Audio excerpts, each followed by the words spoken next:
Hello everyone, welcome back to your beloved channel. I hope everyone is doing good. दोस्तों, ये मेरे prudent length series का एक video है जिसमें मैं इसी तरीके से पब्लिकली जाकर अपना एक मैसेज कन्वे करने की कोशिश करता हूँ। आज का ये वीडियो मैं शुरू करूँगा तुम लोगों को दो साइकोपैथ्स की कहानी बताकर। दोस्तों, मैं ये जो कहानियाँ बता रहा हूँ, these are all inspired from real world, real life stories हैं। मैं इनकी कहानियाँ बता रहा हूँ so that I can drive my point home.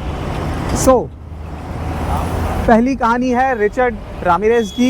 ये एक मैक्सिकन ओरिजिन का अमेरिकन साइकोपैथ था और इसका रेन ऑफ टेरर चला था 1980s के दौर में। इसको नाइट स्टॉकर के नाम से भी जाना जाता था और ये इनडिस्क्रिमिनेटली लड़कियों के साथ रेप करता था। ये लोगों के घरों में ब्रेक इन करता था, बार्ज इन करता था और उसके बाद उस घर की जो महिलाएं हैं उनके साथ वो रेप करता था। ये छोटी बच्चियों से लेकर बूढ़ी महिलाओं को तक नहीं छोड़ता था, किसी को भी नहीं छोड़ता था। जिनके भी घर में जाता था ये रेप करता था और उसके बाद उनका मर्डर कर देता था। मैं ये दोनों कहानियाँ बहुत ही शॉर्ट में रैप अप कर दूंगा, सो मैं ज़्यादा वक्त नहीं लूँगा। बट ये कहानियाँ मेरे लिए अपना पॉइंट कन्वे करने के लिए बहुत ज़रूरी है। ये जब पकड़ा गया, पकड़े जाने के बाद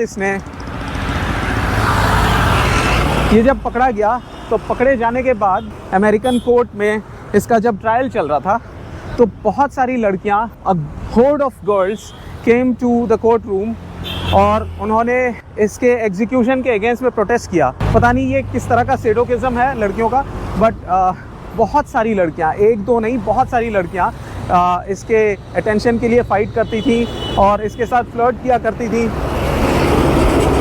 अब बात करते हैं एक और अमेरिकन कुख्यात साइकोपैथ के बारे में जिसका नाम है टेड बंडी।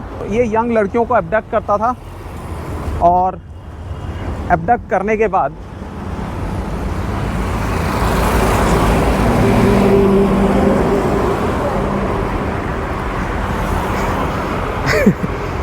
ये लड़कियों को एब्डक्ट करता था और एब्डक्ट कर लेने के बाद ये उनका रेप करता था। इसके हाथ में स्लिंग हुआ करता था और आइदर स्लिंग्स नहीं तो क्रचेस में ये लड़कियों का कॉन्फिडेंस जीतने की कोशिश करता था। काफ़ी इनोसेंट सा, he used to present himself as a very harmless person.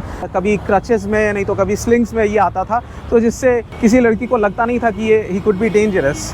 उसके ऊपर से ये एक बहुत ही प्यारा सा बीटल कार चलाता था, ब्राउन कलर का। एब्डक्ट कर लेने के बाद उन लड़कियों के साथ रेप करता था, फिर उनको जान से मार देता था, फिर उनके डेड बॉडी के साथ रेप करता था, विच इज़ नेक्रोफीलिया, और उसके बाद ये उनका मांस भी खा जाता था।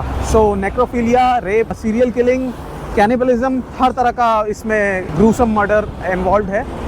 और जब इसका ट्रायल चल रहा था तो इसके चार्मिंग चेहरे की वजह से अगेन हमने यहाँ पे भी वही सेम चीज़ देखा कि बहुत सारी लड़कियाँ इसके अटेंशन के लिए फ़ाइट कर रही थी, इसके साथ फ्लर्ट कर रही थी। जब इसका ये रेन ऑफ टेरर चल रहा था, इसका भी जब ट्रायल चल रहा था तो लड़कियाँ उसी तरीके से कोर्ट रूम के बाहर प्ले कार्ड्स लेकर बहुत सारी लड़कियाँ आई और उसके एग्जीक्यूशन के अगेंस्ट में उन्होंने प्रोटेस्ट किया। अब इसके बारे में एक चीज़ नोट करने लायक ये है कि ये एक बार सड़कों पे लड़कियों को प्ले कार्ड्स बांटता हुआ देखा गया। उन प्ले कार्ड्स में लड़कियों को रेप से बचने के नुस्खे लिखे हुए थे और इसके खुद के एडमिशन में हमको पता चलता है कि इसने उस वक्त तक ऑलरेडी रेप कर लिया था।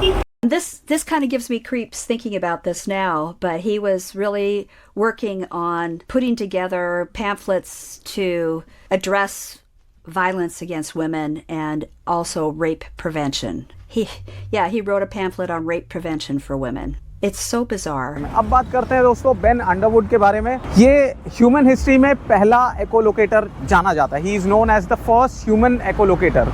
एकोलोकेशन एक ऐसी टेक्निक है जो कि बैट्स यानी कि चमगादड़ और बहुत सारे डीप सी क्रिएचर्स जैसे कि डॉल्फिन्स एंड वेल्स इस एबिलिटी को यूज़ करते हैं। अंडर वाटर इसको सोनार भी बोला जाता है। ये एबिलिटी इंसानों में होती है but due to lack of need, क्योंकि हम लोग बहुत ज़्यादा अपने आँखों पे डिपेंडेंट हो जाते हैं, इस वजह से ये एबिलिटी हमारे अंदर में लेटेंट रह जाती है और हम इसको पूरी तरीके से डेवलप नहीं करते हैं। आज की तारीख में बहुत सारे अंधे लोगों ने इस एबिलिटी को डेवलप कर लिया है। वो मुंह से क्लिकिंग साउंड्स करके अपने एनवायरनमेंट को परसीव कर पाते हैं। जब उनके मुंह से ध्वनि निकलती है वो एक क्लिकिंग साउंड करते हैं, वो मुंह से एक क्लिकिंग साउंड करते हैं और वो साउंड जाती है और जाने के बाद किसी ऑब्जेक्ट से टकराकर वापस आती है तो उनको पता चलता है वो ऑब्जेक्ट कितना दूर है, वो ऑब्जेक्ट का साउंड का क्वालिटी से वो लोग ये परसीव कर पाते हैं कि वो ऑब्जेक्ट किस चीज़ का हो सकता है, मेटल हो सकता है, वुड हो सकता है, या कोई भी और चीज़ हो सकती है। तो वो एक अंदाज़ा लगा लेते हैं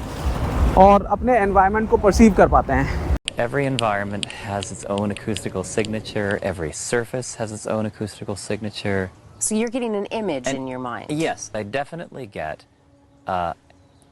three-dimensional images with depth and character and richness, and I can process those and I can interact with those. Ben Underwood एक sighted person की तरह वो सब कर सकता था जो एक sighted बच्चा कर सकता था, जैसे कि स्केटबोर्डिंग, साइकिलिंग, वो सारे काम कर सकता था।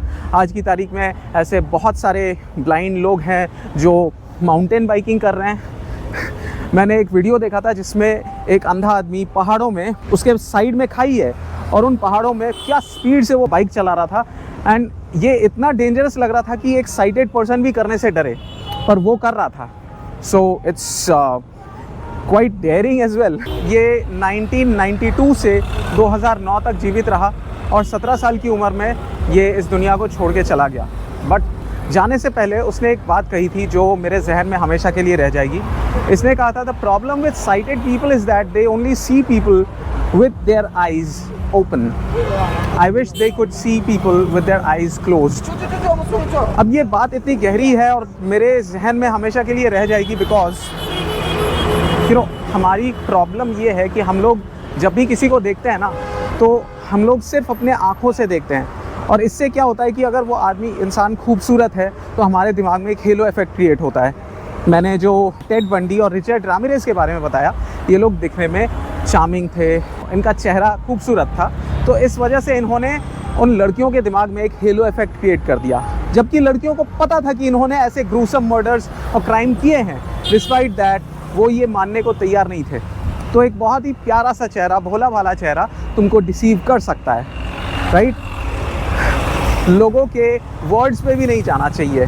इनफैक्ट लोग वर्ड्स से भी तुमको डिसीव करते हैं। द थिंग इज़ दैट कि लोग बहुत मीठी मीठी अच्छी अच्छी बातें बोलते हैं समाज में। फॉर एग्जांपल देखो, टेड बंडी जो प्ले कार्ड्स बांट रहा था, उसमें वो लड़कियों को रेप और एब्डक्शन से कैसे बचा जाता है उसके नुस्खे बता रहा था, बल्कि उस समय तक उसने ऑलरेडी ये दोनों ही चीज़ कर लिए थे। तो इससे हमको पता चलता है कि बड़े से बड़ा समाज सेवक भी बहुत बड़ा क्रिमिनल हो सकता है। इनफैक्ट इन साइकोपैथ्स के लिए ज़रूरी होता है कि वो समाज में अपना mister goody two shoes image को बनाए रखें। अगर लोगों को पता रहेगा कि ये लोग कैसे हैं, अंदर से ये लोग कैसे हैं, तो इनको कोई एक्सेप्ट नहीं करेगा, राइट?